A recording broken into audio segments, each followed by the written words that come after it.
Hey, what's up, guys? It's Tom Clark over at TFCIV MMA. Hopefully, everyone had a great weekend, enjoyed last night. It was UFC San Antonio. We had a good night of fights.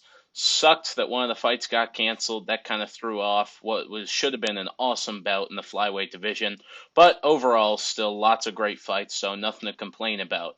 And very entertaining. I mean, Vergara definitely deserved fight of the night. I think you could have given him a performance of the night bonus as well, with how good he looked out there.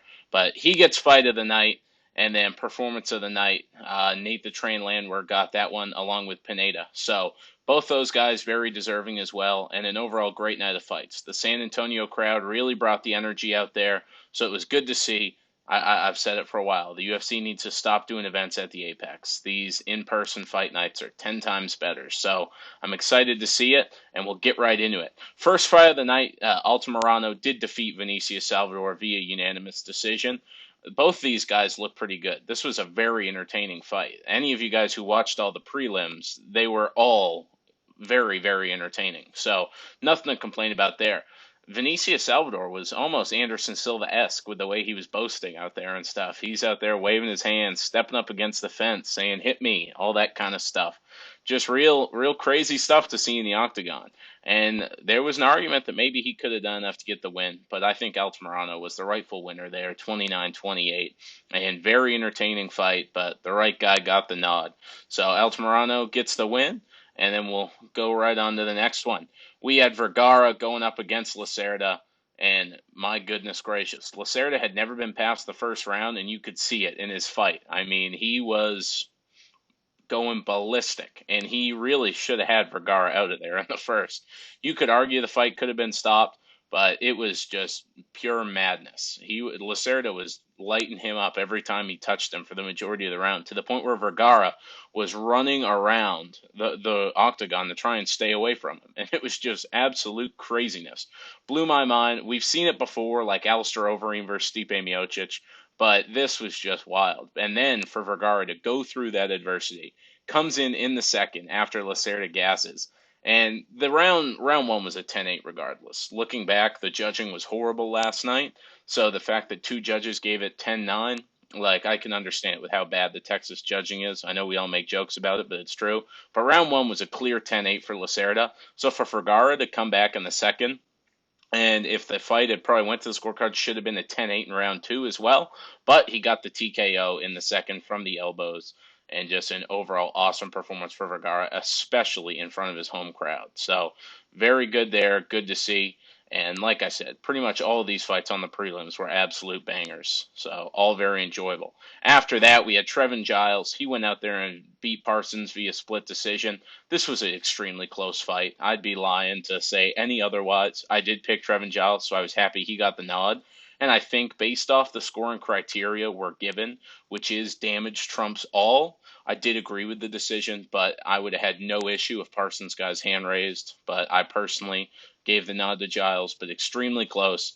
Round one was pretty clear for Parsons, but Giles got two and three on pretty much all the scorecards. Giles utilized his jab phenomenally. He has a great jab, and he really had Parsons beat up. His face was very swollen. His eyes were almost swollen shut. So very good by the jab. Good counter wrestling by Giles. Parsons did have some success getting mount and trying some submission attempts a couple times, but every time Giles was able to work something out, make it work, get out of it, get back to his feet. So I was impressed with Giles' performance. So it was good to see him get the win. He had fought up at 85, so now coming back down to 70, it was good there.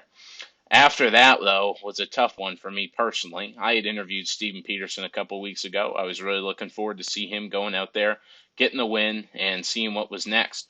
But Lucas Alexander put on an awesome performance, put on a clinic on the feet, and just was the speed advantage was really, really obvious. And I love Steven, and you could tell by after the fight when he retired. He could tell the disadvantage there, especially with the speed, to where Lucas Alexander was basically immobilized his leg and was touched him up between the legs, the hands, the elbows.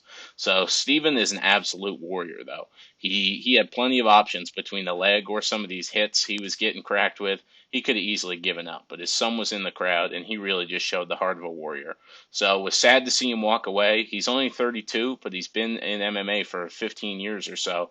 He's original OG of season one of Dana White Contender Series, so I was glad to see him do it in his home state, walk off happy with his son, and get that pop from the crowd that he really deserves. So great performance by Alexander, though. Don't want to skip over that at all. He really, on some other nights, he may have gotten the performance of the night, even without the finish, just because how dominant he looked out there against a very tough opponent, Steven Peterson. So very good, and credit to Lucas Alexander. After that, we had Pineda versus Tucker Lutz, and Pineda was actually the biggest underdog on the card, but he did not look like it at all. Both these guys were coming off losses coming into this fight, but Tucker Lutz was a heavy favorite at like minus 280 or so. Pineda was, I think, plus 235, plus 240, if I remember correctly. And he went out there and looked like a minus 280. In the first round, he had a lot of success.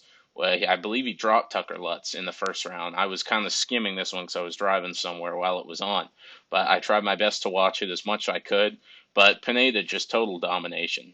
Dropped him in the first, had a good first round, and then the second, got him in the clinch, dropped him with a knee, and then ends up getting a submission. So Pineda has a 100% finish rate, which is just absolutely absurd in this high level MMA.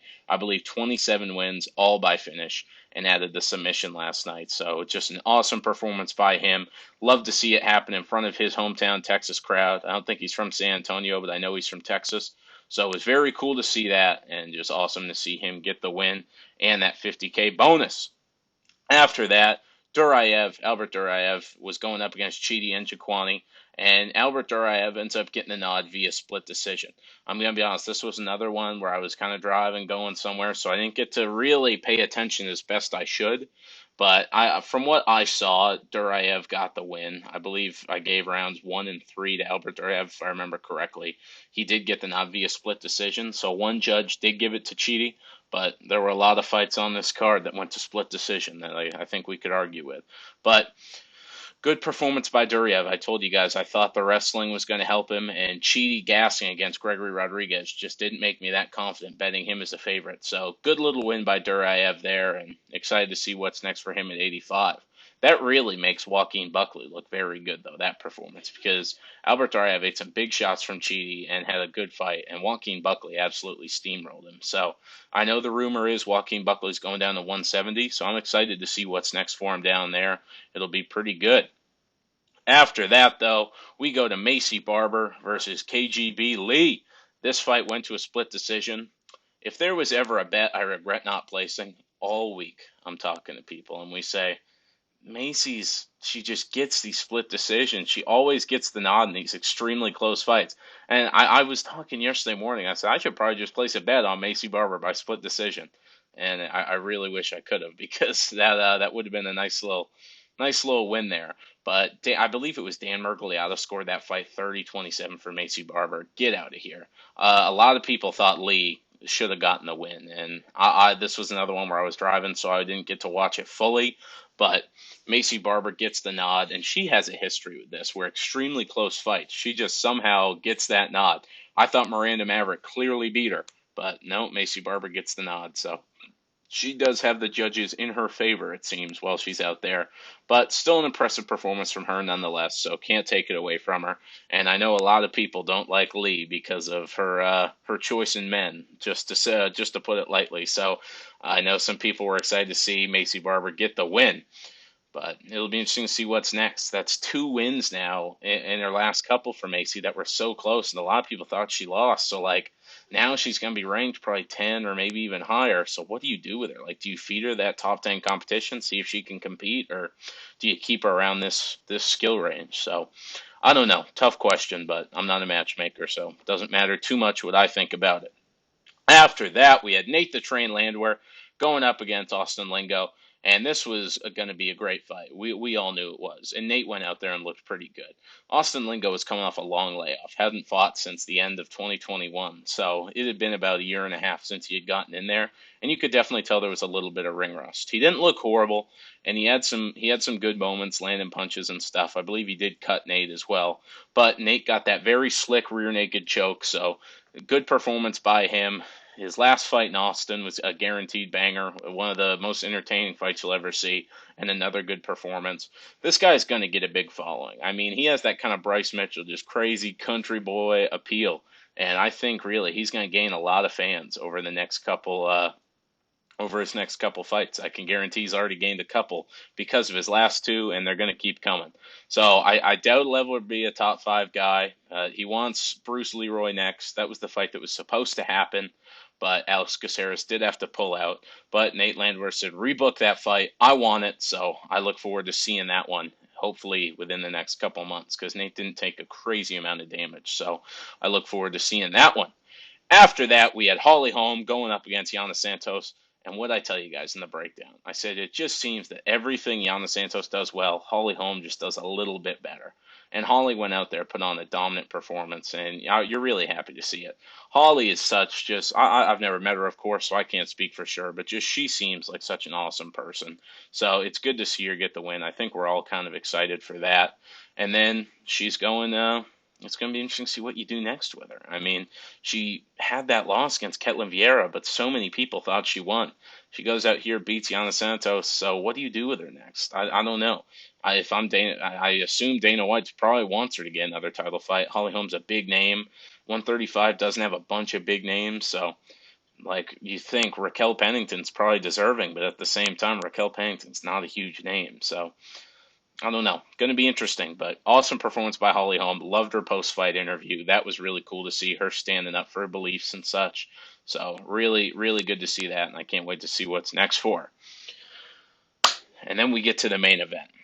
I was hyping this fight up to a lot of my friends, and yesterday they were like, so you're guaranteeing this fight's going to be good? And I said, no, I'm not guaranteeing, because at high-level MMA, there's always the chance that both guys are so skilled that they somewhat neutralize each other.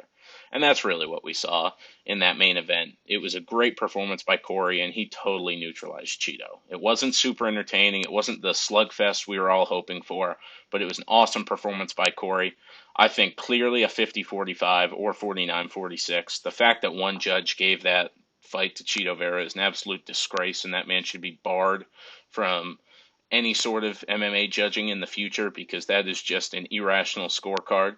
So that's wild, but the Sandman really proved a lot. I'd personally like to see him go up against Sean O'Malley next. I know he called out Marab, so that's going to be an entertaining fight, but I'd really love O'Malley. I mean, that striking would just be something, huh? O'Malley goes forward, Corey Sandhagen goes forward.